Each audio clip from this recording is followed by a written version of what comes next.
बिस्मिल्लाहिर्रहमानिर्रहीम। तो last class में जो क्वेश्चन दिए गए थे उनको हम शुरू करने जा रहे हैं। एडजस्टमेंट्स का इफेक्ट बनाने जा रहे हैं ट्रायल बैलेंस में और ट्रायल बैलेंस को एडजस्टेड ट्रायल बैलेंस में कन्वर्ट करने जा रहे हैं। तो सैलरी एक्सपेंस कितना शो हो रहा है ट्रायल बैलेंस में? 1,20,000। यस और नो बताइए अमान। और अदर इंफॉर्मेशन क्या कहती है? अदर इंफॉर्मेशन कहती है कि स्टेटमेंट ऑफ कॉम्प्रिहेंसिव इनकम में कितना जाना चाहिए? 1.5 लाख। तो 1,20,000 को 1.5 लाख कैसे बनाया जाए बेटा? एक्सपेंस को 30,000 से बढ़ाकर, मैंने लास्ट टाइम ये पूछा था सबसे, तकरीबन मैंने वर्बली तो ये क्वेश्चन सॉल्व कर दिया था बेटा। एक्सपेंस को 30,000 से बढ़ाकर, मैं चाहूंगा अमान मुझे जवाब दे सबसे पहले। एक्सपेंस को 30,000 से बढ़ाकर या 30,000 से कम करके? अमान, एक्सपेंस को 30,000 से बढ़ाकर। अमान खामोश है बिल्कुल, अमान खाली देखना चाह रहा है और जवाब देना नहीं चाह रहा। ठीक है जी। तो अगर मैं एडजस्टमेंट्स पास करता हूं तो मैं क्या एडजस्टमेंट पास करूंगा ये आपके सामने, और फिर वह मैं उन एडजस्टमेंट्स के इफेक्ट लूंगा एडजस्टेड ट्रायल बैलेंस में। तो दो रिक्वायरमेंट्स हैं, दोनों रिक्वायरमेंट्स आपके सामने क्या करता हूं, सॉल्व करता हूं।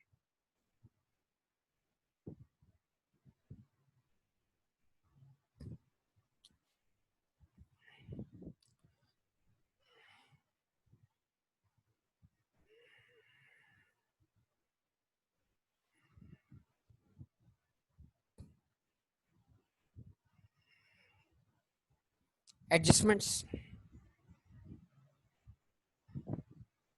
Number 1,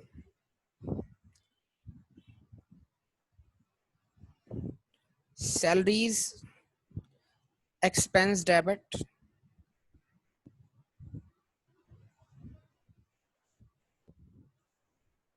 salaries payable credit. यानी 30,000 से हमने एक्सपेंस बढ़ा दिया ताकि वो एक्सपेंस 1,20,000 में जुड़ जाए और जुड़ने के बाद उसको 1.5 लाख बनाते। लेकिन जो 30,000 हमने एक्सपेंस में बनाए हैं वो अब तक पे नहीं हुए, हम पे ड्यू हो चुके हैं। तो हम उसकी लायबिलिटी कहां शो करेंगे? स्टेटमेंट ऑफ फाइनेंशियल पोजीशन में। तो 30,000 का जो इफेक्ट है वो कहां जाएगा? स्टेटमेंट ऑफ कॉम्प्रिहेंसिव इनकम में जाएगा। 30,000 का जो इफेक्ट है वो कहां जाएगा? स्टेटमेंट ऑफ कॉम्प्रिहेंसिव इनकम में जाएगा।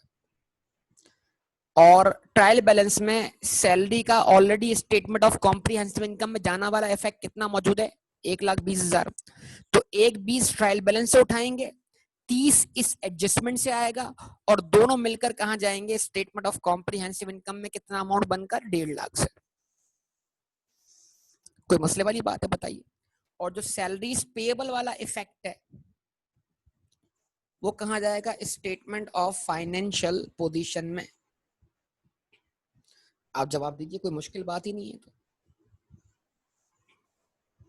ऐसे ही है ना? अच्छा जी। नाउ नेक्स्ट एडजस्टमेंट्स क्या है हमारे पास? Commission accrued on 31 December 2018। Commission जो है वो अक्रूड है, मतलब 20,000 से अक्रूड है।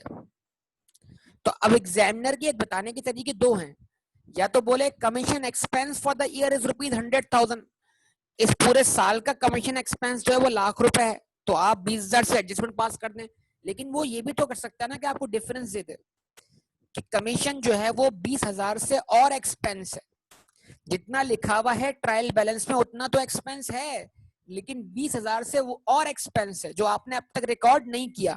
क्यों रिकॉर्ड नहीं किया? पे नहीं किया। तो फिर पे कितना किया? 80,000। जितना पे किया उतने से रिकॉर्डेड है, जितने से अनपेड है उतने से क्या है? अनरिकॉर्डेड है। लेकिन अगर जो अमाउंट अनपेड है वो आप पर उसकी पेमेंट अगर ड्यू हो चुकी है तो उसको आप एक्सपेंस मान लें, because expenses are recorded when they are occurred. Yes और नो? और आप उसकी क्या पास कर दें? आप उसकी पास कर दें एडजस्टमेंट में। जवाब दें, आप सबके जवाब का मुंतजिर हूं।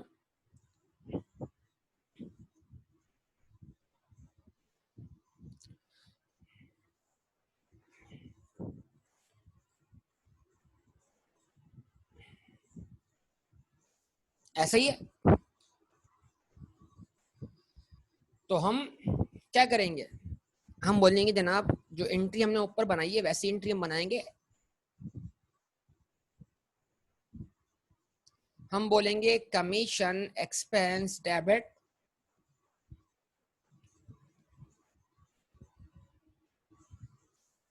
Commission payable credit.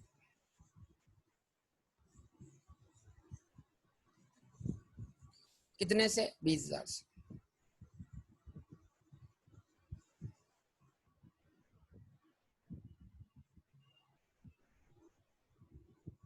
एसओसीआई, एसओएफपी।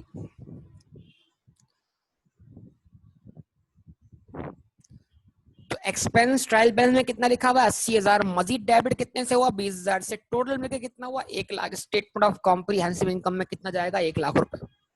और जो 20,000 से एक्सपेंस बढ़ाया है उसको बतौर लायबिलिटी शो करेंगे स्टेटमेंट ऑफ फाइनेंशियल पोजीशन में।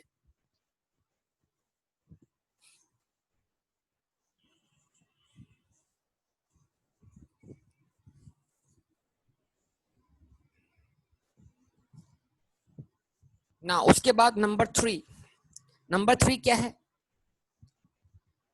Insurance paid for the period ending on 31 मार्च 2019। यानी जो ट्रायल बैलेंस में आपको इंश्योरेंस दिख रहा है ये पे हुआ है, जितने से पे हुआ है उतने से रिकॉर्ड हुआ है। ये अल्फाज में बार बार दोहराऊंगा, ये मैं आपके दिमाग में फिट करना चाहता हूं। ये एक सिस्टम है जिसको हमें समझना पड़ेगा कि अगर ट्रायल बैलेंस में कोई एक्सपेंस लिखा हुआ है तो वो उतना ही लिखा हुआ है जितना वो पे हुआ है। इस बात को दिमाग में बिठा लें। अगर उसमें कोई शॉर्टेज तो अक्रूड कर दें, अगर वो जरूरत से ज्यादा है तो उसको रिवर्स करके क्या बना दें? एसेट बना दें।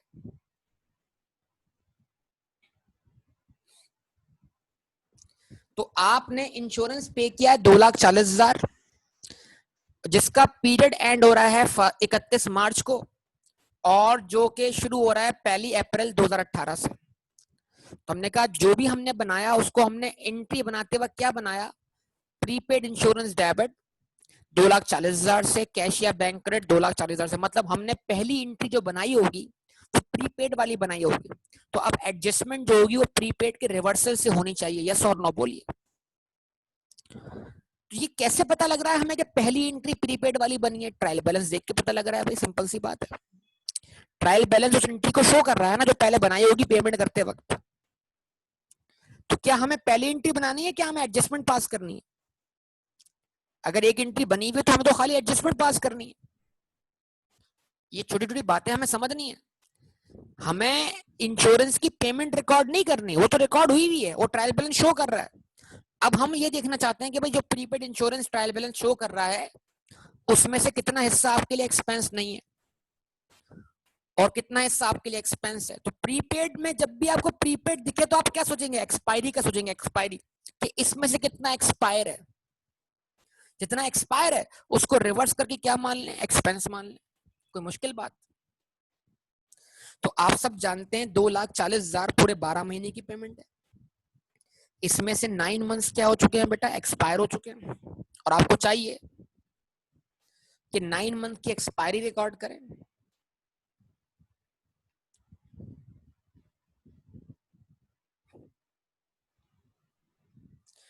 प्रीपेड इंश्योरेंस क्रेडिट कर दें। कितने से? आपने कहा 2,40,000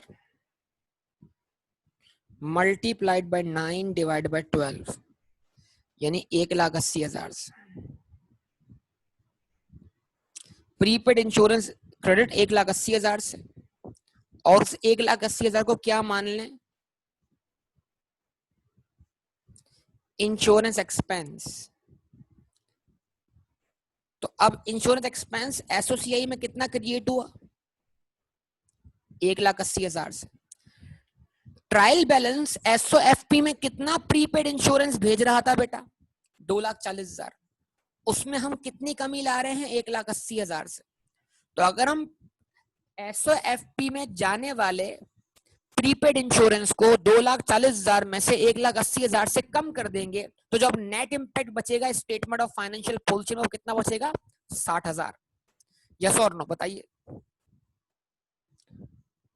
तो प्रीपेमेंट की एक्सपायरी के बाद अब कितना इफेक्ट जाना चाहिए स्टेटमेंट ऑफ फाइनेंशियल पोजीशन में?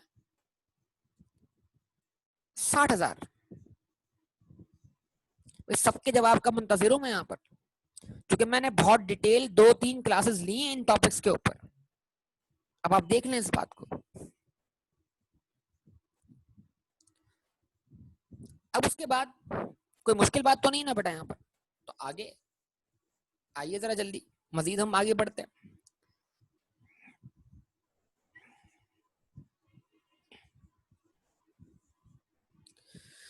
उसके बाद जनाब नंबर 4 हमारे पास क्या है? Telephone expense.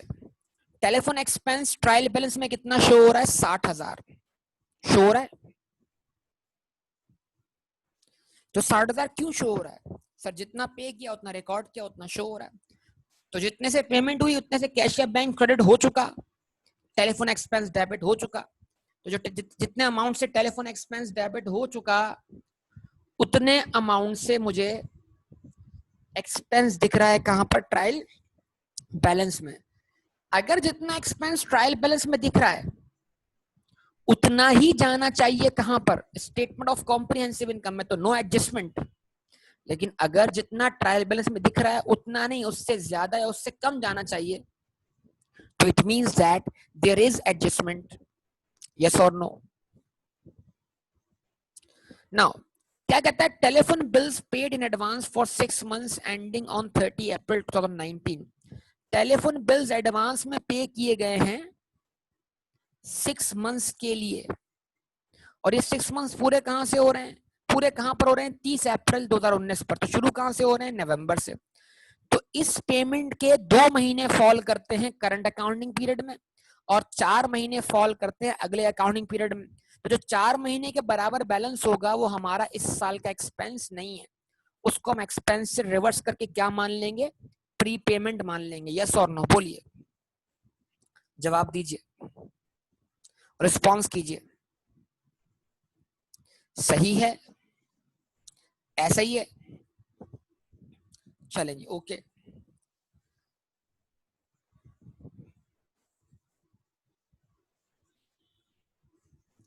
अब उसके बाद हम क्या करने जा रहे हैं?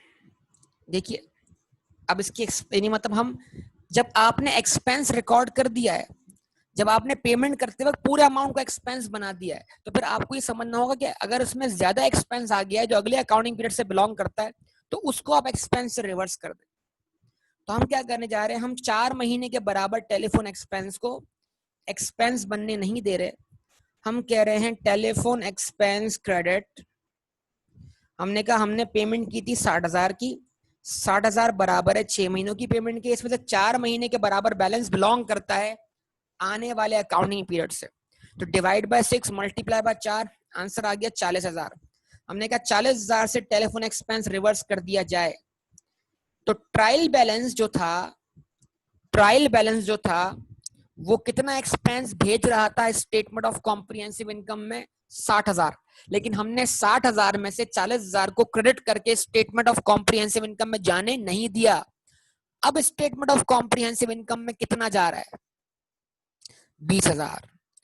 और जो 40,000 हमने एक्सपेंस से रिवर्स किया उसको हमने क्या मान लिया? एसेट मान लिया। किस नाम से? प्रीपेड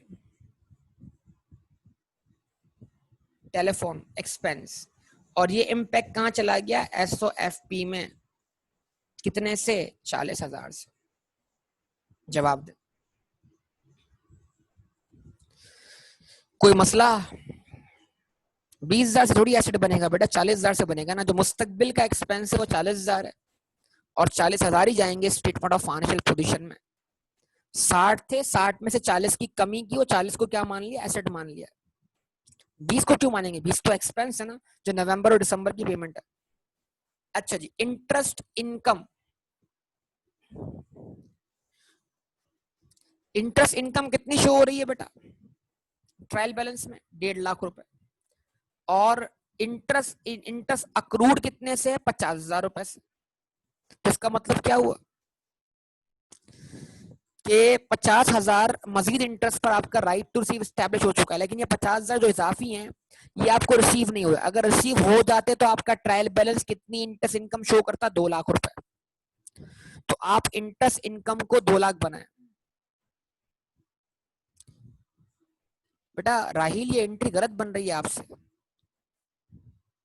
राहिल नो कैसे कर सकते हैं ऐसे यार, जब मैं ऐसे कैसे कर सकते हैं यार राहिल? पहली एंट्री देखकर बनेगी ना दूसरी एंट्री बेटा। ये वाली एंट्री कब बनती, जब मैंने टेलीफोन एक्सपेंस की पहली एंट्री को प्रीपेड बनाया होता ना, मतलब पहली एंट्री देख के एडजस्टमेंट बनाएंगे ना बेटा। मतलब क्या एक वक्त में दोनों मेथड एट ए टाइम मतलब अप्लाई हो जाएंगे राहिल बेटा? बताओ मुझे राहिल बेटा। मेथड 1 और मेथड 2 का ऑप्शन आपको कब दिया था भाई? हालात देख के फैसला किया जाएगा ना यार। तो इसका मतलब है मेथड 1 और मेथड 2 दोनों एक वक्त में इकट्ठे अप्लाई नहीं होते बेटा, कि मैं ये भी बना लूं मैं ये भी बना लूं। मेथड 1 ये बताया है कि अगर पहली एंट्री ये बनी हो तो दूसरी एंट्री ये बननी चाहिए। तो जरा मुझे बताओ, टेलीफोन एक्सपेंस की पेमेंट करते वक्त मैंने उसे प्रीपेड माना है या एक्सपेंस माना है? तो टेलीफोन एक्सपेंस के लिए मैंने मेथड 2 फॉलो किया है, और वो मेथड 2 मैं फॉलो क्यों कर रहा हूं? इसलिए कि मैंने पेमेंट करते हुए उसको एक्सपेंस माना है। तो अब रिवर्सल किसका होगा? एक्सपेंस का होगा, और उसको एसिड मानना पड़ेगा। लेकिन मैंने इंश्योरेंस पे करते वक्त क्या किया बेटा? मेथड 1 इस्तेमाल किया है। तो बेटा हमें ये समझना है कि हम कौन सी सिचुएशन में हैं। एग्जामिनर हमें कौन सी सिचुएशन में उसने हमें क्या किया रखा हुआ है। ये थोड़ी है कि हम जिस मेथड से चाहे एंट्री बना लें, नहीं बेटा ऐसा नहीं। मैंने ऐसा कहीं भी नहीं बोला अपने लेक्चर में। मैंने ये बोला है सिचुएशन देखो और उसके हिसाब से एडजस्टमेंट पास करो। तो प्री पेमेंट वाले केस में एग्जामिनर आपसे 2 सिचुएशन टेस्ट करता है। या तो पूरी पेमेंट को प्रीपेड बनाता है तो फिर आपको एक्सपायरी रिकॉर्ड करनी होती है बतौर एडजस्टमेंट, और या तो एग्जामिनर क्या करता है, पूरी पेमेंट को एक्सपेंस बना लेता है तो फिर आपको एक्सपेंस का रिवर्सल परफॉर्म करना होता है। तो एट अ टाइम 2 में से कोई एक सिचुएशन होगी ना बेटा। तो जो सिचुएशन आपको फेस करनी पड़ रही हो उसको देखो ना, और आप कौन सी सिचुएशन फेस कर रहे हो ये आपका ट्रायल बैलेंस बताएगा आपको। तो ये छोटे छोटे पॉइंट्स हैं, इतनी अगर हम गौर फिक्र नहीं करेंगे तो मसले हो जाएंगे हमारे लिए। अच्छा जी, इंटरेस्ट इनकम कितनी है हमारी ट्रायल बैलेंस में? 1.5 लाख रुपए। मजीद अक्रूड कितने से? 50,000 से। यानी 50,000 को इनकम मानना है तो मान लीजिए इनकम।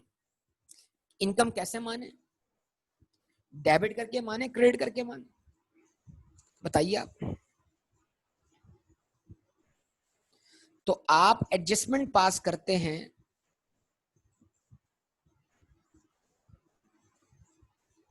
इंटरेस्ट इनकम क्रेडिट, और इंटरेस्ट इनकम क्रेडिट करके आप बोलना चाह रहे हैं मेरी इनकम 50 से और ज्यादा है। अमान बेटा ऐसी ऐसे मामलात नहीं करो। इनका ये देखो, बेसिक एंट्रीज अगर नहीं आएंगी ना आपको तो फिर आप कुछ नहीं कर पाओगे आगे। इसका मतलब क्या है कि आप जब आप यहाँ पहुंचे हो तो आप पिछले पुराने रूल्स ऑफ डेबिट क्रेडिट भूल चुके हो। इनकम रिकॉर्ड कैसे होती है? क्रेडिट होकर रिकॉर्ड होती है, डेबिट होकर रिकॉर्ड होती है, क्रेडिट होकर रिकॉर्ड होती है। इंटरेस्ट इनकम क्रेडिट कितने से? 50,000 से। ठीक है जी। तो ये 50,000 मेरी इनकम है, लेकिन ये 50,000 मुझे रिसीव नहीं हुए। तो इस 50,000 पे मेरा राइट टू रिसीव क्या हो चुका है? एस्टैब्लिश हो चुका है। तो मैं क्या बनाऊंगा? Interest receivable debit.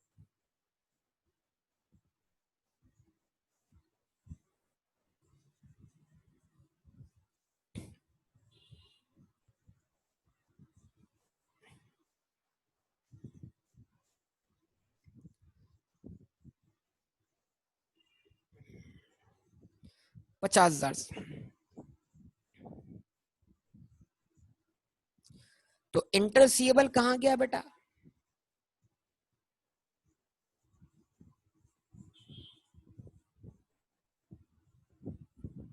एसओएफपी में। इंटरेस्ट इनकम का इफेक्ट कहां गया? एसओसीआई में बतौर अदर इनकम। ट्रायल बैलेंस आपको ऑलरेडी 1.5 लाख की इनकम शो कर रहा है, वो जा रही है एसोसिएट में। मजीद आप कितने से क्रेडिट कर रहे हैं? 50,000 से। 50,000 मिलकर और जा रही है, तो दोनों मिलकर कितने हो जाएंगे बेटा? 2 लाख रुपए हो जाएंगे। तो स्टेटमेंट ऑफ कॉम्प्रिहेंसिव इनकम में अब टोटल इंटरेस्ट इनकम कितने से अपीयर होगी? 2 लाख रुपए से। जवाब दीजिए मुझे आप।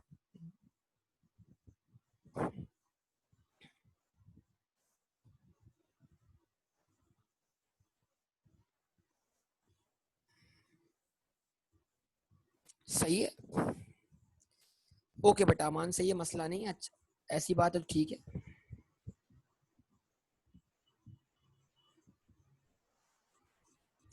नाउ अब आपके सामने क्या है? Rent receive for the period ending 30 जून 2019। ये जो रेंट रिसीव्ड है ट्रायल बैलेंस में कितना? 6 लाख रुपए से। इसका पीरियड असल में एंड हो रहा है कहां पर? 30 जून 2019 पर। तो शुरू कहां से हो रहा है? 1 जुलाई 2018 से। आपने रेंट रिसीव करते वक्त पूरे रेंट को अनअर्न्ड मान लिया, लेकिन जुलाई, अगस्त, सितंबर, अक्टूबर, नवंबर और दिसंबर गुजरने से इस अनअर्न्ड में से 6 महीने का इंटरेस्ट, 6 महीने का रेंट जो है वो क्या हो गया? अर्न्ड हो गया। तो आप उसको अनअर्न्ड से रिवर्स करके क्या मान लें? अर्न्ड मान लें, और 6 महीने की एक्सपायरी रिकॉर्ड कर लें।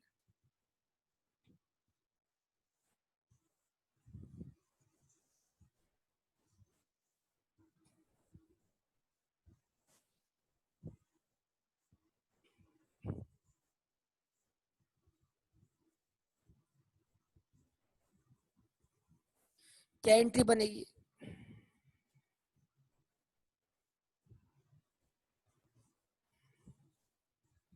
Unearned rent debit, rent income credit.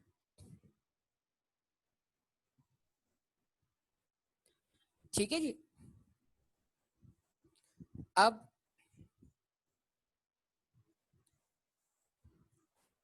यानी अनअर्न्ड रेंट जितने से अनअर्न्ड खत्म करना है, क्या करें? उसको डेबिट कर दे। 30,000 रुपया मान। क्यों बेटा? टोटल रेंट कितना है? टोटल रेंट कितना है? टोटल अनअर्न्ड कितना? ट्रायल बैलेंस कितना अनअर्न्ड शो कर रहा था? बताइए सब लोग बेटा। ट्रायल बैलेंस कितना अनअर्न्ड रेंट शो कर रहा था बेटा? मैं आप सबसे पूछ रहा हूं।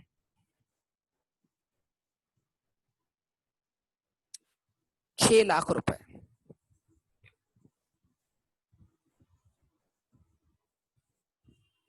6 लाख मल्टीप्लाई 6 डिवाइड बाय 12, तो 3 लाख का अमाउंट आएगा।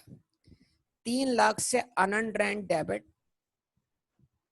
और 3 लाख से रेंट इनकम क्रेडिट। ये जो रेंट इनकम क्रेडिट की है, इसका इफेक्ट कहां जाएगा? एसओसीआई में। और जो अनअर्न्ड रेंट डेबिट किया है, इसका इफेक्ट कहां जाएगा? तो ट्रायल बैलेंस के अंदर अनअर्न्ड रेंट के नाम से लायबिलिटी मौजूद है कितने से? 6 लाख से। एडजस्टमेंट बनाकर आप उस लायबिलिटी में कमी रिकॉर्ड कर रहे हैं कितने से? 3 लाख से। तो जब 6 लाख में से 3 लाख रिवर्स हुआ तो नेट कितना बचा? 3 लाख।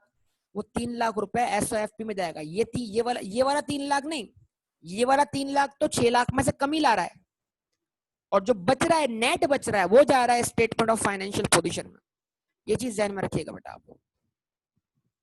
तो उम्मीद है, ये बताइए कितने लोगों ने ये 6 की 6 एडजस्टमेंट बिल्कुल ऐसे ही पास किए?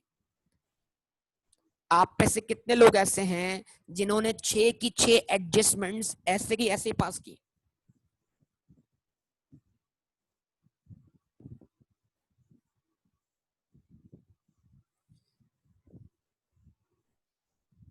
किसी भी की गलती ना हो, कोई किसी की कोई गलती ना हो। 6 की 6 एज इट इज हो बेटा। वालेकुम सलाम। गुड, जबरदस्त। अच्छा जी, वेरी गुड, जबरदस्त। बहुत अच्छी बात है भाई, माशाल्लाह। अच्छा, अब एक और चीज है, वो क्या है? अब क्या बनाना है बेटा? एडजस्टेड ट्रायल बैलेंस बना लेना ना।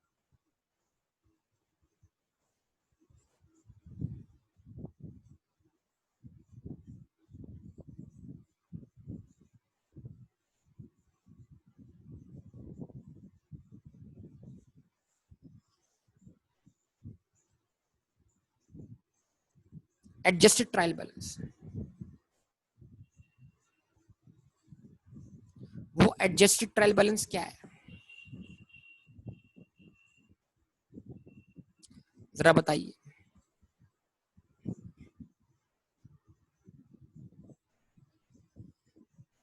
यानी अगर ट्रायल बैलेंस में एडजस्टमेंट्स पास हो चुकी होती, ट्रायल बैलेंस कैसा दिखता?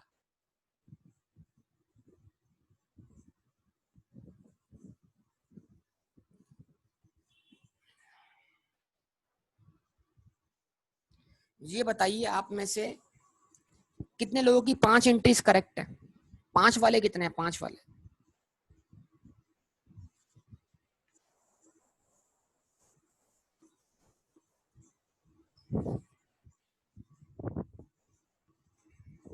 गुड।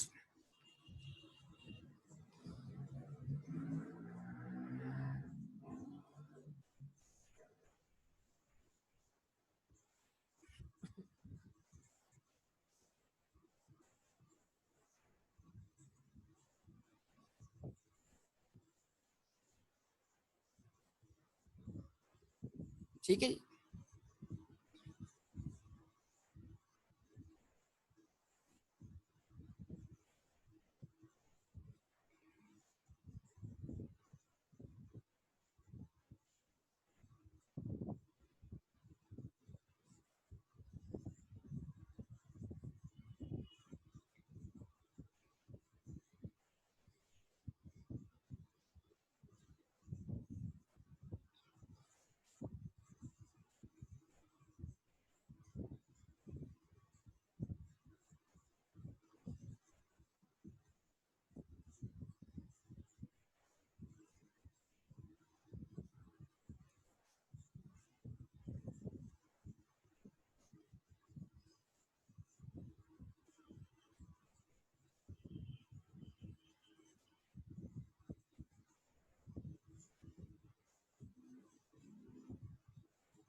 ठीक है जनाब।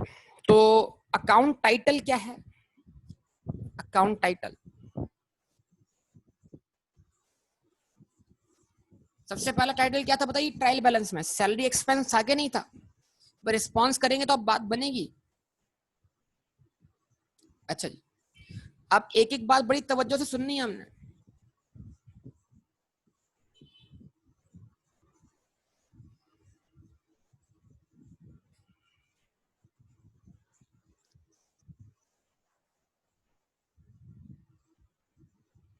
Salary expense,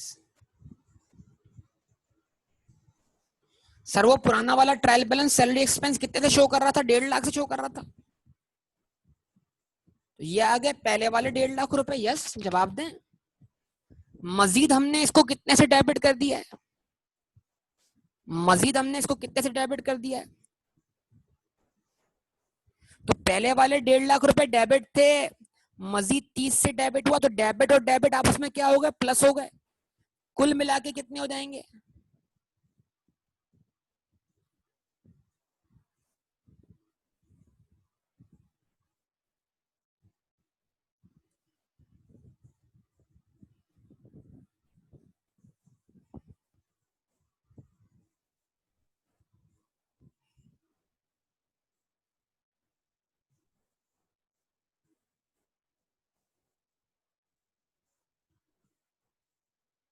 1,80,000।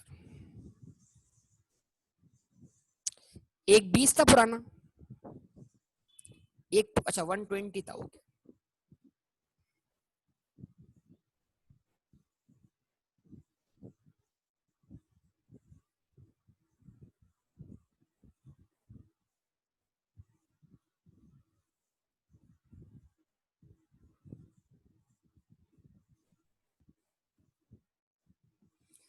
तो एक 20 पहले वाला, 30 बाद 30 एडजस्टमेंट वाला, कुल मिलकर कितने हो गए बेटा? 1.5 लाख रुपए हो गए। उसके बाद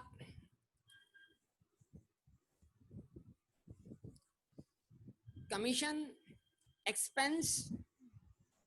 बेटा पेज खराब करवा दिया, मतलब क्या है इस बात का? तुमने पेज खराब क्यों किया? किया किसने पेज खराब, ये तो बताओ।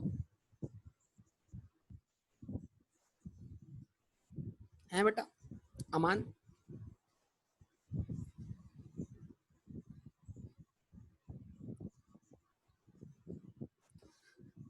उसके बाद नेक्स्ट हमारे पास हेड किया था।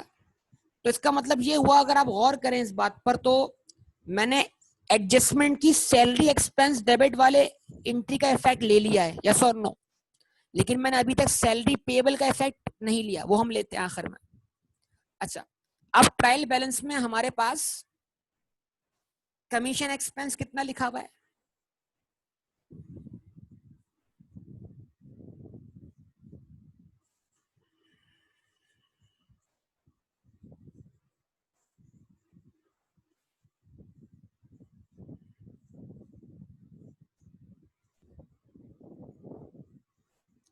80,000 डेबिट बैलेंस, मजीद हम उसको डेबिट कर रहे हैं कितने से, 20,000 से, तो दोनों मिलके कितने हो रहे हैं, 1 लाख रुपए। और वो 1 लाख रुपए जा रहे हैं कहां पर, statement of financial position, statement of comprehensive income.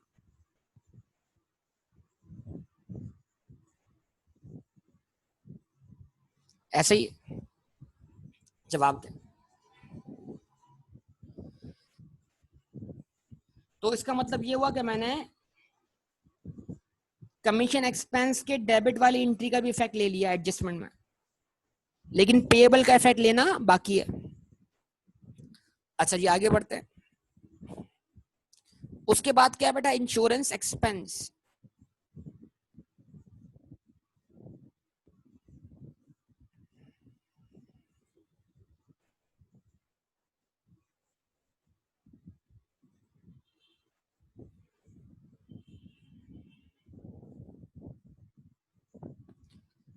ऐसा ही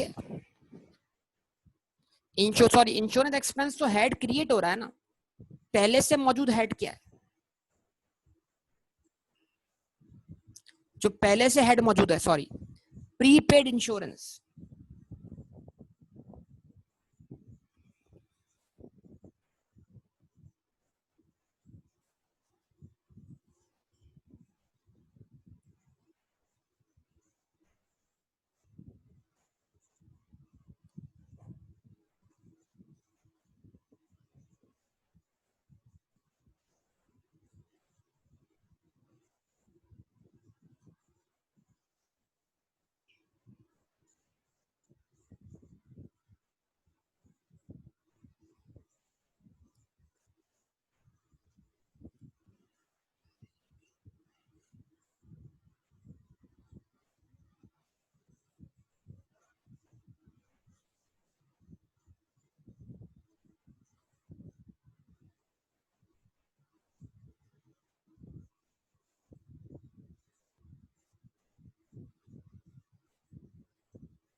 प्रीपेड इंश्योरेंस कितना है, 240 है।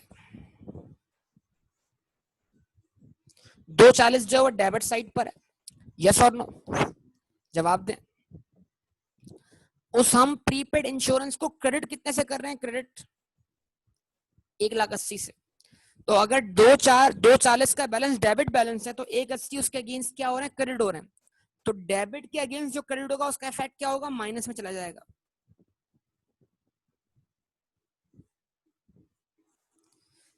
यानी कि 240 में से 180 का इंश्योरेंस क्या हो गया, एक्सपायर हो गया। और एडजस्टमेंट पास करने के बाद प्रीपेड इंश्योरेंस का बैलेंस कितना बचा हमारे पास, 60,000। ठीक है, तो इसका मतलब अब तक मैंने इंश्योरेंस एक्सपेंस वाली डेबिट वाली एंट्री का इफेक्ट नहीं लिया। आगे बात करते हैं, नेक्स्ट हेड हमारे पास कौन सा है,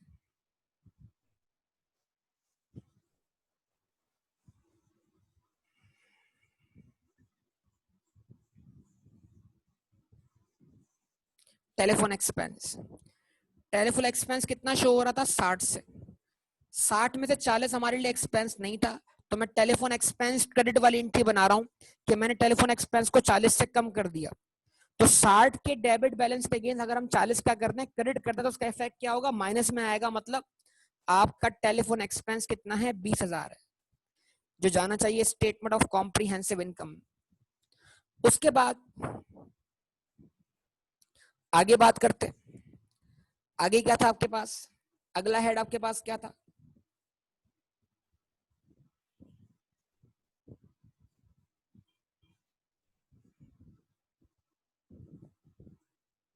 इंटरेस्ट इनकम।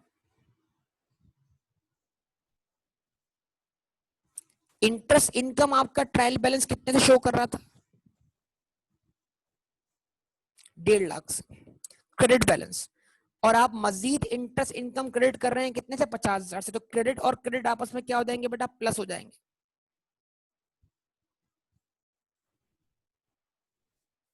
2 लाख रुपए।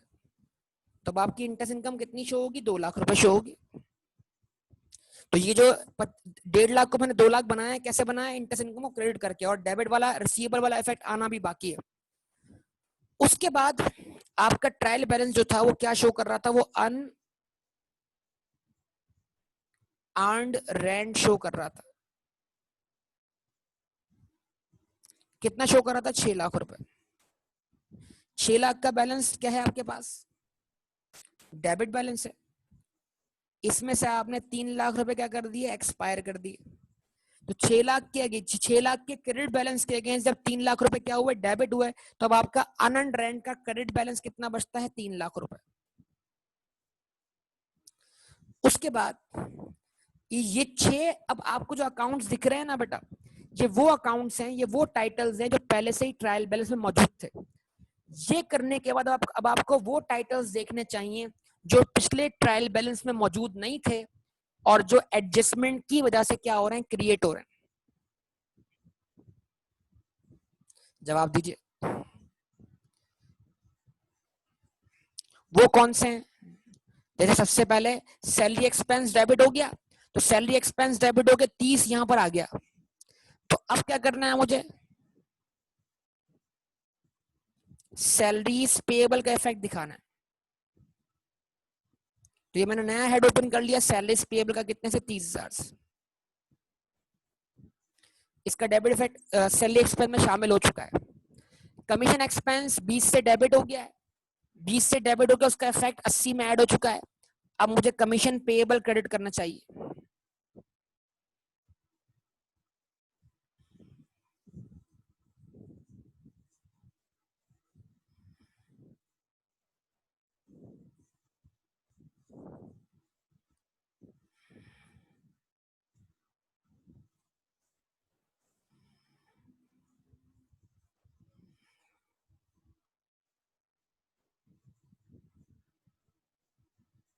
कितने से? 20,000 से। उसके बाद नेक्स्ट जो हेड क्रिएट हो रहा है वो है इंश्योरेंस एक्सपेंस का।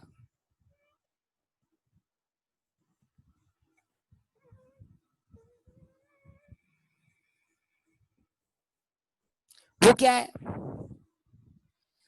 प्रीपेड इंश्योरेंस में से, प्रीपेड इंश्योरेंस में से मैं 1,80,000 से इंश्योरेंस प्रीपेड क्रेडिट कर चुका हूं, और जो एक्सपायर करके मैंने क्या माना? एक्सपेंस माना। एक्सपेंस कैसे माना? डेबिट करके। तो उसका डेबिट इफेक्ट यहां आएगा 1,80,000 से। तो ये जो ऊपर आप 240 में से 180 माइनस कर रहे हैं, ये प्रीपेड इंश्योरेंस क्रेडिट वाली एंट्री है, और जो आप यहाँ पर 1,80,000 डेबिट दिखा रहे हैं, ये इंश्योरेंस एक्सपेंस की डेबिट वाली एंट्री है। तो ये सारी एडजस्टमेंट क्या हो रही है? पास हो रही है, कंप्लीट हो रही है। अच्छा जी, उसके बाद हमारे पास एक नया हेड क्रिएट होगा, वो है प्रीपेड टेलीफोन।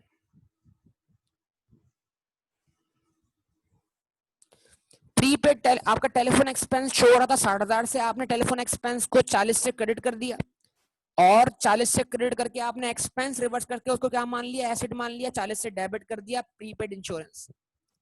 तो ये प्रीपेड इंश्योरेंस की डेबिट वाली एंट्री है, और जो टेलीफोन एक्सपेंस से लेस हो रही है वो टेलीफोन एक्सपेंस, ये प्रीपेड टेलीफोन की डेबिट वाली एंट्री है, और जो 40,000 ऊपर टेलीफोन एक्सपेंस में से लेस हो रहे हैं वो टेलीफोन एक्सपेंस की क्रेडिट वाली एंट्री है। उसके बाद आपने इंटरेस्ट इनकम को 50 से बढ़ा के क्रेडिट कर दिया, तो यहां पर अब आप क्या करेंगे? इंटरेस्ट रिसीवेबल क्रिएट करेंगे, डेबिट वाली एंट्री।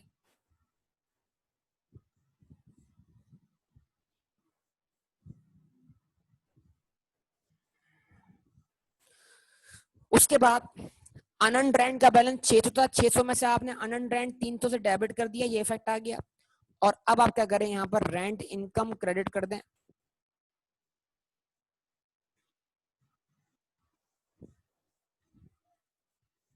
3 लाख से।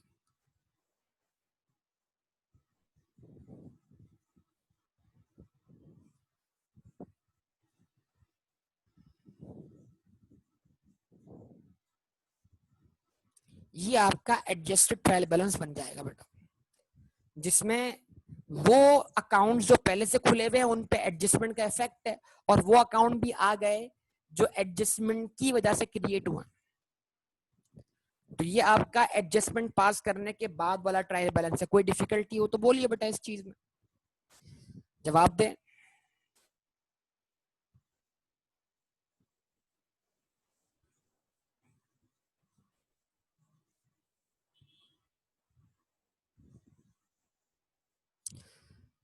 टेलीफोन एक्सपेंस में एंट्री सिचुएशन सेम हो, अच्छा, और ईयर 2019 का हो, और एंट्री में 31 दिसंबर 2019 ट्रायल बैलेंस बना हुआ।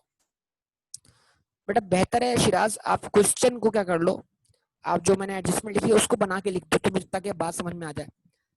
ठीक है, थोड़ा सा बात समझने में आपकी डिफिकल्टी हो रही है कि टेलीफोन एक्सपेंस वाली एंट्री में सिचुएशन सेम हो, समझ गई बात को, और ईयर 2019 और ईयर एंड 2019 कर दें, ओके, बात भी समझ में आ गई। तो फिर तो बेटा अगर अगर फिर इस तरह लिखा हुआ है तो पॉसिबल नहीं है ना, मतलब यानी कि पिछले पिछले 2 महीने का एक्सपेंस भी इस, यानी आप ये बोलना चाह रहे हैं पिछले साल के 2 महीने का एक्सपेंस भी इस साल में शो हो रहा है, ये बोलना चाह रहे हैं, मतलब आप उसको पीछे रिवर्स करना चाह रहे हैं। फिर ये एरर है बेटा, एरर एरर है, इसको एरर बोलेंगे। तो एरर्स को हम एरर्स के चैप्टर में डील कर देंगे। तो फिर आपको एक्सपेंस रिवर्स कर देना है, कोई इशू नहीं,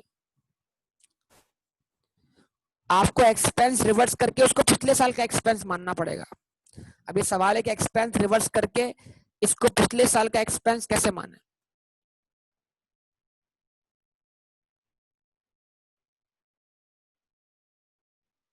तो हमने भी यही किया बेटा हम्माद, कि ओरिजिनल और इफेक्ट के साथ मिला के बना दिया, लेकिन जो हेड सेम है वो हेड तो एक ही रहेगा ना, एक हेड दो बार थोड़ी लिखेंगे। अगर उस हेड पे कोई इफेक्ट आता है तो वो इफेक्ट प्लस या माइनस होगा, तो डबल एक हेड दो बार नहीं खुलेगा ना बेटा। बिल्कुल, जो एंट्री 2019 में उसको रिवर्स कर देंगे और उसको पिछले साल का एक्सपेंस मानेंगे। अब पिछले साल का एक्सपेंस कैसे मानेंगे ये अलग बात है, तो मैं अभी इस बहस में नहीं पढ़ूंगा।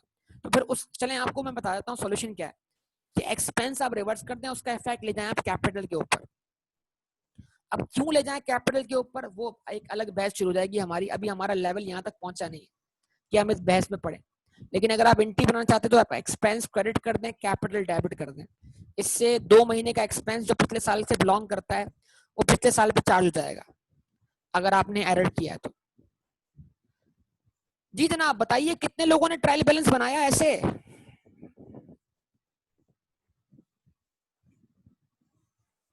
नहीं बेटा हम्माद, ऐसे नहीं है कुछ भी, नहीं बेटा ऐसा नहीं है। सैलरी पेड तो पहले से ही पेड है ना यार, जो चीज देखो हम्माद, एक चीज की एंट्री बनी हुई है, अगर ट्रायल बैलेंस जो है वो सैलरी एक्सपेंस शो कर रहा है 1,20,000 से बेटा, तो अब मैं उसको दोबारा 1,20,000 से डेबिट करूंगा एडजस्टमेंट बनाते वक्त, तो इसका मतलब ये हो गया हम्माद कि वो 1,20 जो पहले मौजूद है और 1,20 जो एडजस्टमेंट है वो 2,40 हो जाएंगे बेटा, हम्माद गलत हो जाएगा। तो आप ये समझो कि पेमेंट करते वक्त वाली एंट्री बनी हुई है हम्माद, आपको सिर्फ एडजस्टमेंट वाली एंट्री बनानी है। सिचुएशन समझो, एक काम किसी ने किया हुआ है, दूसरा काम आपसे करवा रहा है, आप सिचुएशन इस तरह फील करो बेटा। तो अगर आप पता क्या कर रहे हो हमाद, आप ये कर रहे हो कि आप पेमेंट और एडजस्टमेंट की कंपाउंड एंट्री बना रहे हो, ये सही नहीं है बेटा। एंट्रीज जो बनती हैं वो सिचुएशन के हिसाब से बनती हैं। तो मैंने आपको ट्रायल बैलेंस देकर एडजस्टमेंट पूछी है बेटा हमाद, रिस्पॉन्स दो यार बेटा, आपसे बात कर रहा हूं मुस्तकिल में। तो इसका मतलब ये हुआ कि सैलरी अगर 1,20 से पेड है तो अब मुझे एडजस्टमेंट करते वक्त 1,20 डेबिट करने की जरूरत नहीं, वो तो डेबिट हो चुका पहले से यार। अब ये बताओ कि 1,20 में इजाफा होना है कमी आनी है, तो अगर 1,20 को 1,50,000 बनना है तो फिर क्या होगा, 30 की एंट्री बनेगी बेटा। तो जो काम हो चुका है उसको एंट्री में रिपीट नहीं करना, सही बोल रहा हूं? जो काम हो चुका है, ट्रायल बैलेंस वो दिखा रहा है जो काम हो चुका है, ट्रायल बैलेंस वो दिखा रहा है जिसकी एंट्रीज बन चुकी है। तो जो एंट्रीज बन चुकी हैं वो रिपीट नहीं करनी, जो होना चाहिए था और जो दिख रहा है उसका डिफरेंस क्या है, एडजस्टमेंट, खाली मुझे एडजस्टमेंट पास करनी है। ये बात अच्छी तरह दिमाग में बैठा लो। ठीक है बेटा, उम्मीद है आपको ये सारी बात समझ में आई होगी, कोई मुश्किल तो नहीं है बात आपके लिए? जवाब दें बेटा आप सब लोग। नो। चलें अगले सवाल पे चलें।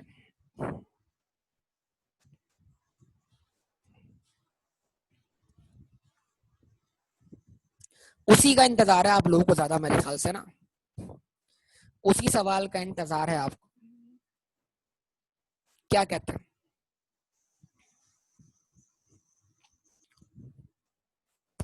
ये बताइए, सबसे पहला सवाल का जवाब दीजिए। कुछ सवाल आपसे पूछने जा रहा हूं मैं। अब देखिए, आपको हैरानगी होगी देख के जब ये सॉल्यूशन होगा इसका, कि हम बिल्कुल सोचते नहीं, हम दिमाग चलाते नहीं। तो हमें कितना सोचने की जरूरत है, हमें कितना दिमाग चलाने की जरूरत है, ये समझिए, बड़ी इंपॉर्टेंट बात है। हाँ बेटा, हुनैन मौजूद है? हुनैन, आज हुनैन खामोश है, यहाँ पर हुनैन मौजूद है क्लास में? हुनैन शाम बेटा,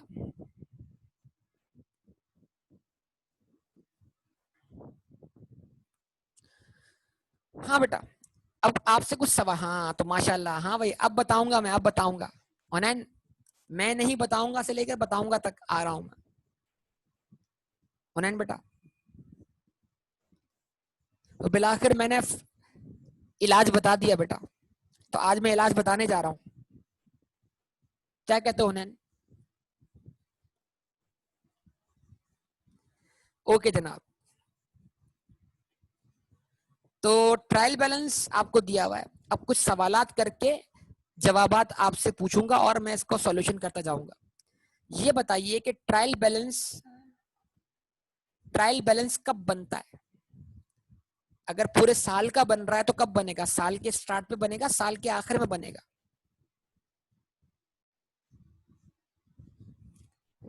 अच्छा जी। तो जो बैलेंस ट्रायल बैलेंस में आएंगे वो क्लोजिंग बैलेंस होंगे या ओपनिंग बैलेंस होंगे?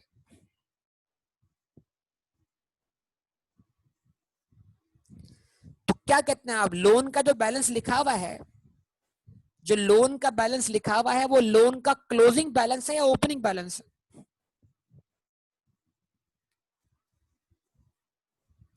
पक्का देख ले, क्लोजिंग बैलेंस है ना? क्लोजिंग बैलेंस है, ऑब्वियसली क्लोजिंग बैलेंस है।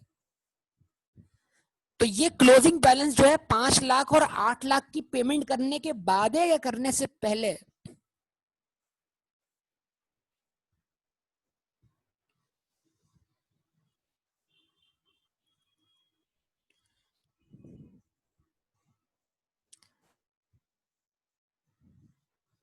ये ऑब्वियसली यार, अगर ये देखो, आप खुद अपने सवाल के जवाब से मुकर रहे हो, मतलब बहुत से लोगों ने सही जवाब दिया, बहुत से लोगों ने सही जवाब दिया, बहुत से लोग करेक्ट है, लेकिन कुछ लोग जो सही है सोच नहीं रहे। वो बाज़ बात जब अच्छे स्टूडेंट नहीं सोचते ना, तब बड़ा दुख होता है कि यार सोच क्यों नहीं रहा बंदा ये।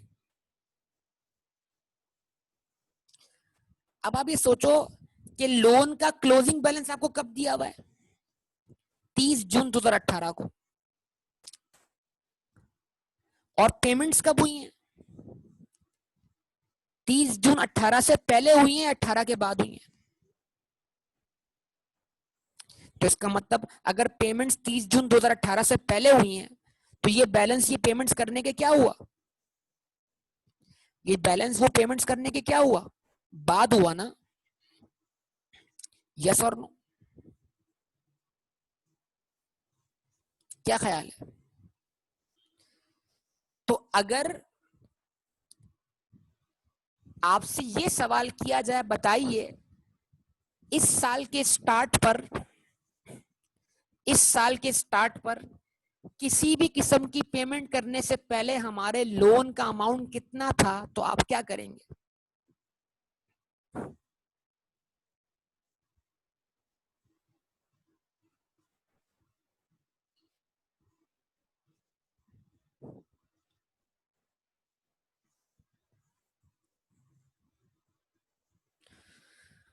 5 लाख और 8 लाख को प्लस कर देंगे। किसमें प्लस कर देंगे?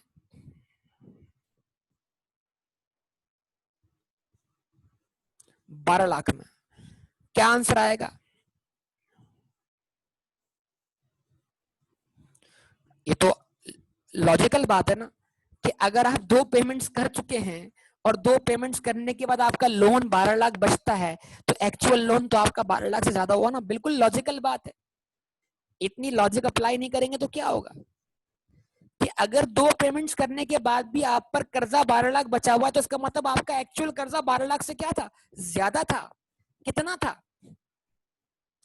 कितना था?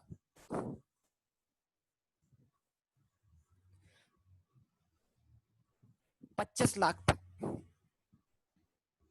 हाँ भाई, क्या 25 लाख वाली बात सबको क्लियर हो रही है?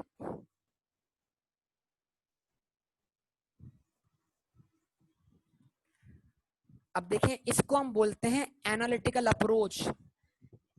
इसको हम बोलते हैं एग्जामिनर की खामोशी। ये आपका एग्जामिनर, जो आई कैप का एग्जामिनर है, वो खामोश एग्जामिनर है। बहुत सारी बातें खामोशी से बताता है, जो सिचुएशन को एनालाइज करने से ही समझ में आती हैं। और अगर इसमें आप सही से आंखें दिलो दिमाग रोशन नहीं होंगे, तो फिर आप इन सिचुएशंस को कैच नहीं कर पाएंगे एग्जामिनेशन में। कि मैं इतना लॉजिकली सोचूं कि यार ये बैलेंस मुझे 30 जून पे दिया हुआ है और पेमेंट्स मेरी उससे पहले हुई हैं, और जो मैंने पे किया होगा यकीनन मैंने उसको रिकॉर्ड किया होगा। तो अगर मैंने पेमेंट्स रिकॉर्ड की थी तो मेरी लोन लायबिलिटी में क्या आई होगी? कमी आई होगी। और ये जो लोन का बैलेंस बचा हुआ है, ये लायबिलिटी में कमी रिकॉर्ड करने के बाद है। यस और नो? तो 1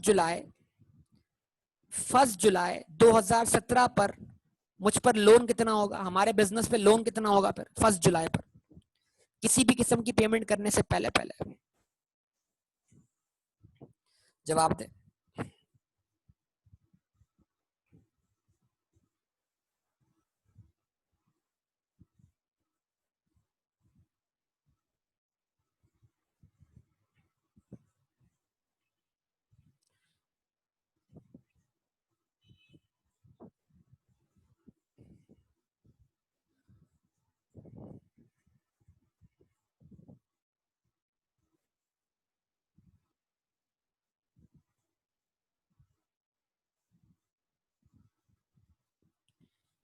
अच्छा जी, अगर मैं टाइमलाइन बना दूं, प्रिंसिपल में कभी इंटरेस्ट शामिल होता है? प्रिंसिपल में कभी इंटरेस्ट शामिल होता है? आप मुझे बताइए। आप नीचे पढ़े, मैंने एक एक लफ्ज क्लियर लिखा हुआ है। ड्यूरिंग द ईयर 12 लाख क्या है? प्रिंसिपल है। 5 लाख और 8 लाख क्या है? प्रिंसिपल रीपेमेंट है। तो अगर ये 5 लाख और 8 लाख प्योर प्रिंसिपल है, तो इसमें इंटरेस्ट शामिल कैसे हुआ? एक एक लफ्ज क्लियर है, मौजूद है, एनालाइज करने की जरूरत है।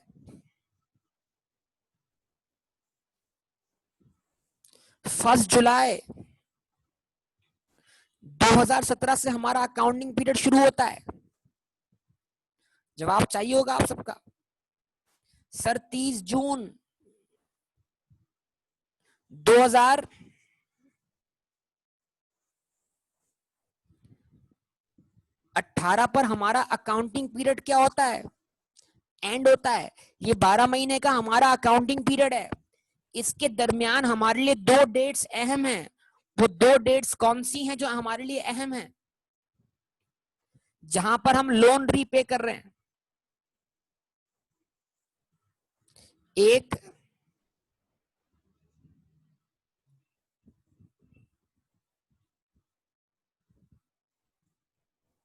1 नवंबर 2017,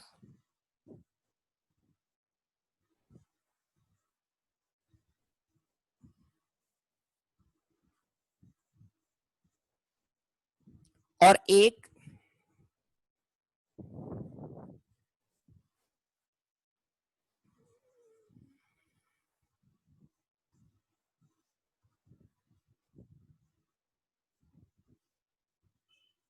1 मार्च 2018।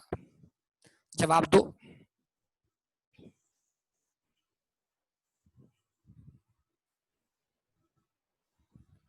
अब आप मुझे बताओ, क्या आप ये मानते हो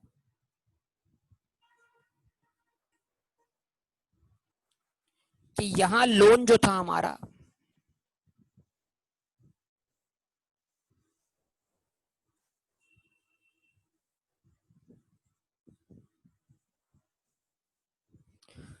वो 2,500,000 था? यस और नो बताओ, बताओ बेटा बताओ, क्या सब ये मानते हो 1 जुलाई पर लोन हमारा 2,500,000 था? सब मानते हो? 1 नवंबर को हमने कितना रीपे किया? 5 लाख रीपे किया। 1 नवंबर को हमने 5 लाख रीपे किया। 5 लाख रीपे करने के बाद 1 नवंबर को अब हमारा प्रिंसिपल कितना बचा?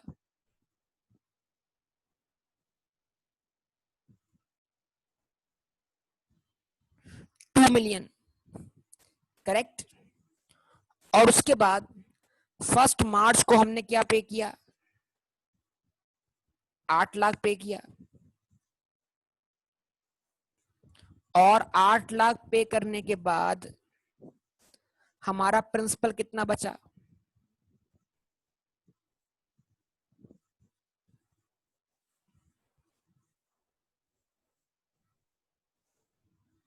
1,200,000। और इसके बाद कोई और पेमेंट नहीं हुई, तो यही हमारा लोन अकाउंट का बैलेंस सीडी बन गया, यस और नो। और ये चला गया स्टेटमेंट ऑफ फाइनेंशियल पोजीशन में। यानी इस तरह सोचे कि 1 जुलाई को हमारा लोन का बैलेंस बीडी था 25 लाख रुपए, उसमें कमी आई 5 लाख से, फिर उसमें कमी आई 8 लाख से। तो 30 जून 2018 को हमारा लोन का बैलेंस सीडी क्या है? क्या है बैलेंस सीडी? 12 लाख रुपए। यस और नो बोलो बेटा, मुझे बताओ, जवाब दो, आप सबके जवाब का मुंतजिर हूं। यानी बेटा आम तौर पर हम बीडी से सीडी निकालते हैं, ऊपर से नीचे आते हैं, लेकिन इस बार हमने क्या किया? सीडी से बीडी निकाला। नॉर्मली हम 25 लाख से 12 लाख पर आते हैं, इस बार हमने 12 लाख से ये मालूम किया कि हमारा बैलेंस बीडी क्या था। कुछ समझे बात या नहीं? तो अगर कैलकुलेशन प्लस होके हो सकती है, तो रिवर्स कैलकुलेशन माइनस करके भी हो सकती है ना। और अगर कैलकुलेशन माइनस होके हो रही है, तो रिवर्स कैलकुलेशन जो है वो, अगर ये बिल्कुल ऐसे है, मैं आपसे एक सवाल करता हूं कि भाई अभी आपके मोबाइल फोन में कितना बैलेंस है? आप बोलेंगे सर मिसाल के तौर पर 100 रुपए। मैं पूछूंगा बताओ 2 दिन पहले कितना बैलेंस था, तो आप क्या करोगे? 2 दिन में आपने जो बैलेंस खर्च किया उसको ऐड बैक कर दोगे, यस और नो। तो आपको 2 दिन पहले वाला बैलेंस मिल जाएगा। क्या ख्याल है? 120 रुपए, चलो भाई 120 रुपए मान लेते। तो इसका मतलब ये है कि आप सिचुएशन को एनालाइज करना सीखिए ना बेटा, आप क्यों एनालाइज नहीं कर रहे? अच्छा जी, अब आते हैं इंटरेस्ट कैलकुलेशन पर, जो मेन आपका रिक्वायरमेंट है। अच्छा जी, हेडिंग लगाई हमने किस चीज की?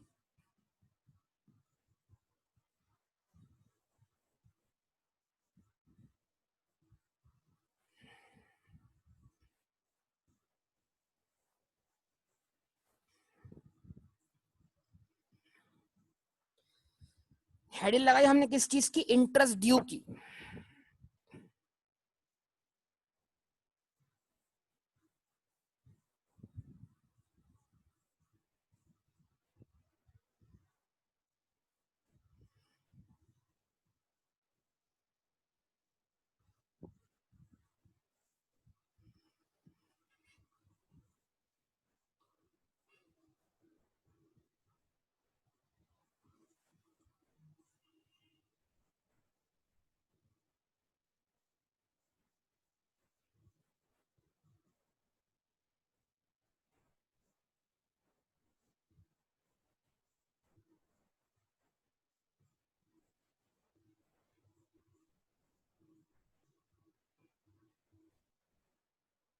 तो आप बताइए इंटरेस्ट कैलकुलेट कैसे करेंगे? Interest is always calculated on the principal outstanding with respect to time, I is equals to PRT. सिखाया बेटा आपको क्यूएमटी में? नहीं सिखाया? बताओ। 10% तो रेट ऑफ इंटरेस्ट है। इंटरेस्ट कैलकुलेशन करने के लिए फॉर्मूला क्या है? आई इज इक्वल्स टू पीआरटी। बचपन में सीखा हुआ फॉर्मूला है क्या? नहीं है? और वो बचपन अभी खत्म हुआ कहाँ है?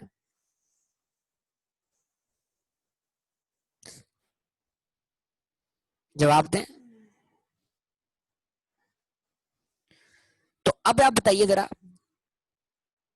अगर मैं इंटरेस्ट कैलकुलेट करना शुरू करूं 1 जुलाई से, तो 1 जुलाई पे मेरे पास प्रिंसिपल आउटस्टैंडिंग कितना है?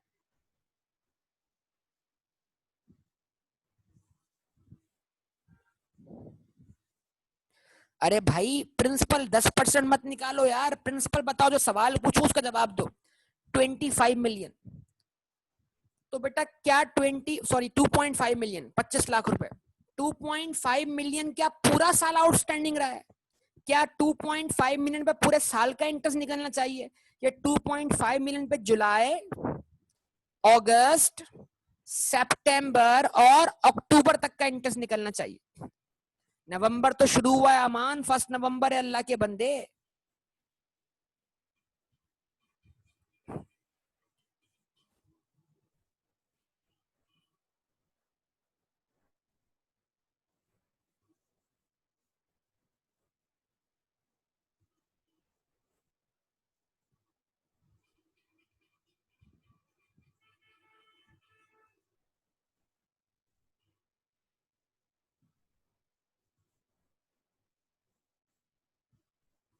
फर्स्ट जुलाई से लेकर 31 अक्टूबर,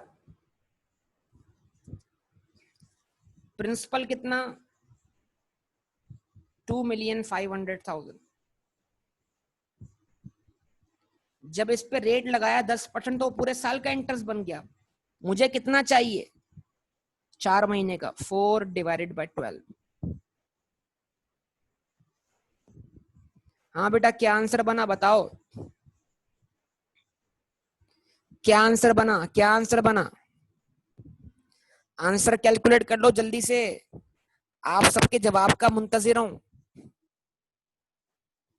टाइम शॉर्ट है बेटा, टाइम शॉर्ट है। 83,333, बस 0.33 को इग्नोर करें। 83,333 करेक्ट। जवाब दीजिएगा, यस और नो। उसके बाद अक्टूबर के बाद क्या आया? 1 नवंबर। 1 नवंबर को लोन रीपे करने के बाद प्रिंसिपल कितना बचा? 2 मिलियन। ये 2 मिलियन नवंबर से लेके कब तक आउटस्टैंडिंग है?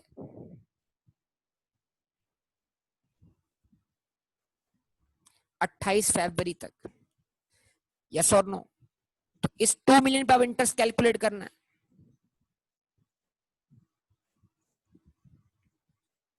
निकाला इस 2 मिलियन का कितना?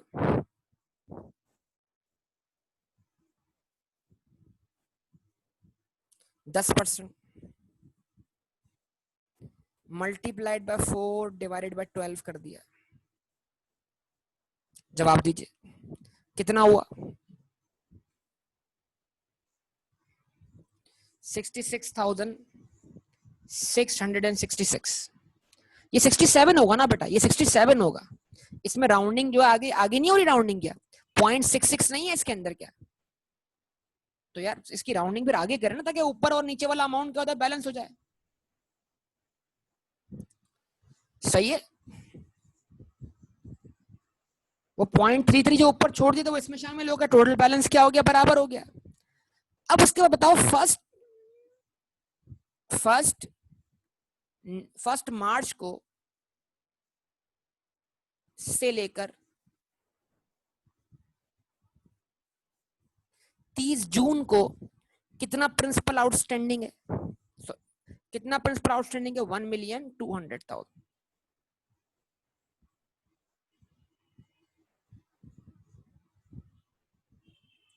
और इस पे जब निकाला 10% इंटरेस्ट, तो ये भी निकलेगा 4 महीने का। बताओ क्या आंसर आता है?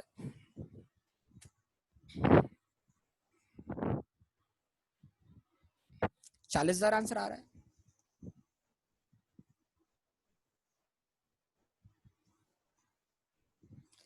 अब इन तीनों का सम कर दो बेटा। नहीं बेटा 40,000 आंसर है, डिवाइड बाय 3 नहीं है बेटा, डिवाइड मल्टीप्लाई बाय 3 नहीं है, मल्टीप्लाई बाय 4 है बेटा। अमान, मार्च अप्रैल मई जून, टोटल आंसर बताइए क्या आ रहा है।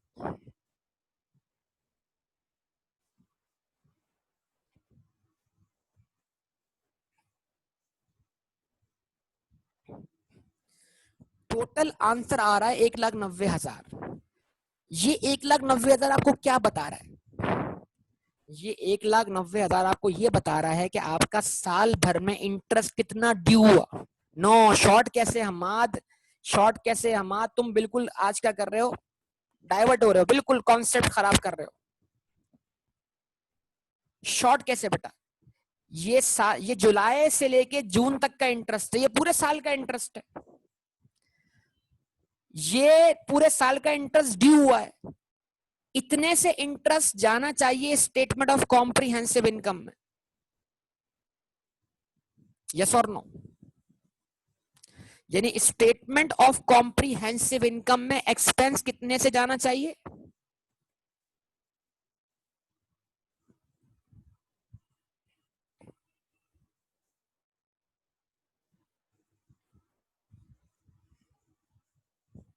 इसको मैं बोलूंगा इंटरेस्ट अक्रूड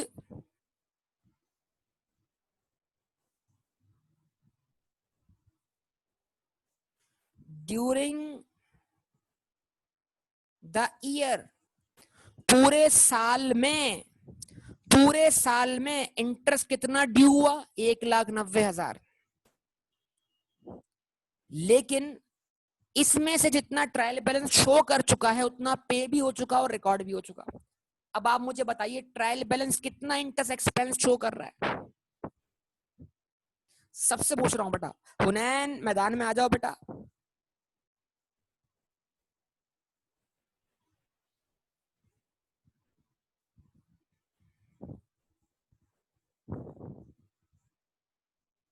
लेस व्हाट?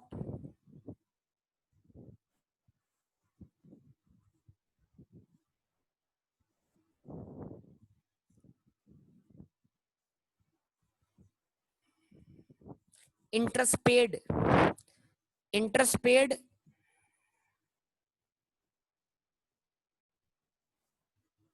यानी 1,90,000 मुझ पे इंटरेस्ट बनता है, 1,90,000 का interest expense statement of comprehensive income में जाना चाहिए।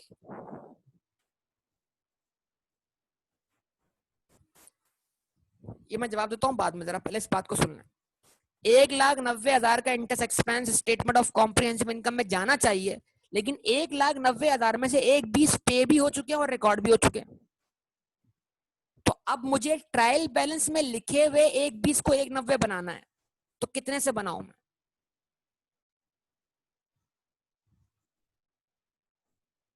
70,000 से। और 70,000 को मैं क्या बोलूंगा?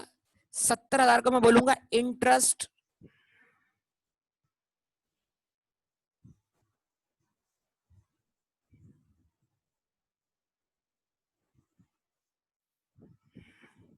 accrued as on 30th June।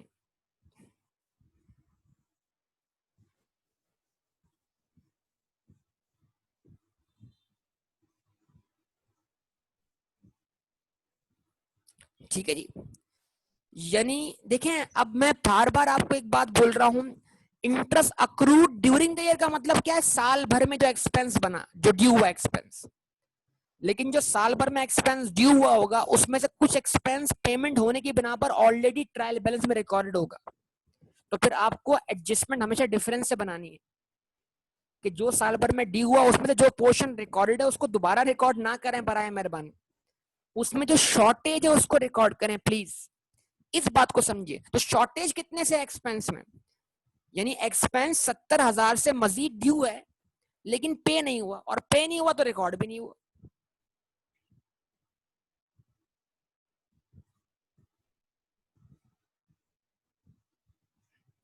Interest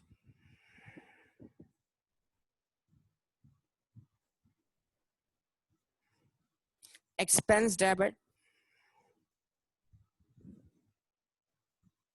interest,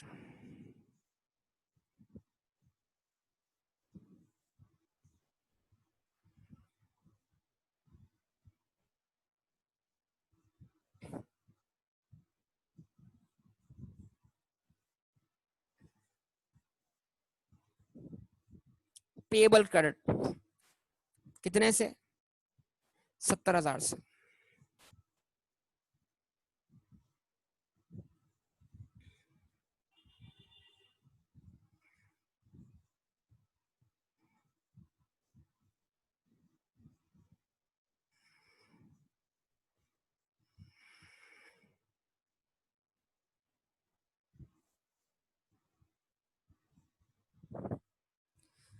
ठीक है जी,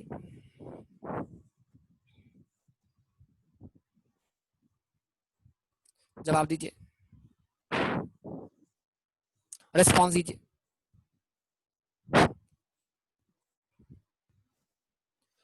ये बन गई बेटा एडजस्टमेंट। अब मेरे पास सवाल आया मल्टीप्लाई बाय 4 डिवाइड बाय 12 क्यों कर रहे हैं? तो मतलब ये तो बड़ा सिंपल सी बात है कि जितने पीरियड का इंटरेस्ट ड्यू होगा उतने का ही हम कैलकुलेट करेंगे ना।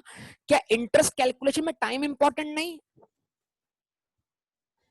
कि एक प्रिंसिपल जितना अरसा आउटस्टैंडिंग होगा, जितना अरसा उसने गुजारा होगा, उतना ही पीरियड का इंटरेस्ट निकलेगा ना। और रेट हमेशा क्या होता है? एनुअल होता है। तो जब भी मैं किसी भी प्रिंसिपल को रेट से मल्टीप्लाई कर रहा हूं तो मुझे इंटरेस्ट पूरे 1 साल का मिल रहा है या उतनी पीरियड का मिल रहा है? तो जब भी आप प्रिंसिपल से रेट को मल्टीप्लाई करते हैं तो बेटा आपको इंटरेस्ट पूरे साल का मिलता है। ये बातें क्यूएमटी में आपको डिलीवर की गई। अब देखें आप कितना लाताल्लुक हो गए इस दरमियान में। तो अगर आपको 1 साल से ज्यादा का इंटरेस्ट चाहिए तो आप और मल्टीप्लाई कर दें 2 से 3 से, और अगर आपको 1 साल से कम का चाहिए तो फिर इसकी टाइम फ्रैक्शन लगा दे कि ये जो इंटरेस्ट आया है 12 महीनों के बराबर है, डिवाइड बाय 12 क्या कितना चाहिए? 4 महीनों का, मल्टीप्लाई बाय 4 कर दिया। ये तो वो बातें हैं जो आपको बचपन में सिखा दी गई हैं। अब यह है कि सब्जेक्ट को सब्जेक्ट से रिलेट करने में मसला हो जाता है, क्योंकि हमने कभी ये तस्वुर किया ही नहीं है ना कि जो चीजें हम पढ़ रहे हैं वो हमें आगे भी काम आनी है। हम तो पढ़ रहे हैं एग्जाम पास करने के लिए। ये चीजें जरूरी हैं बेटा।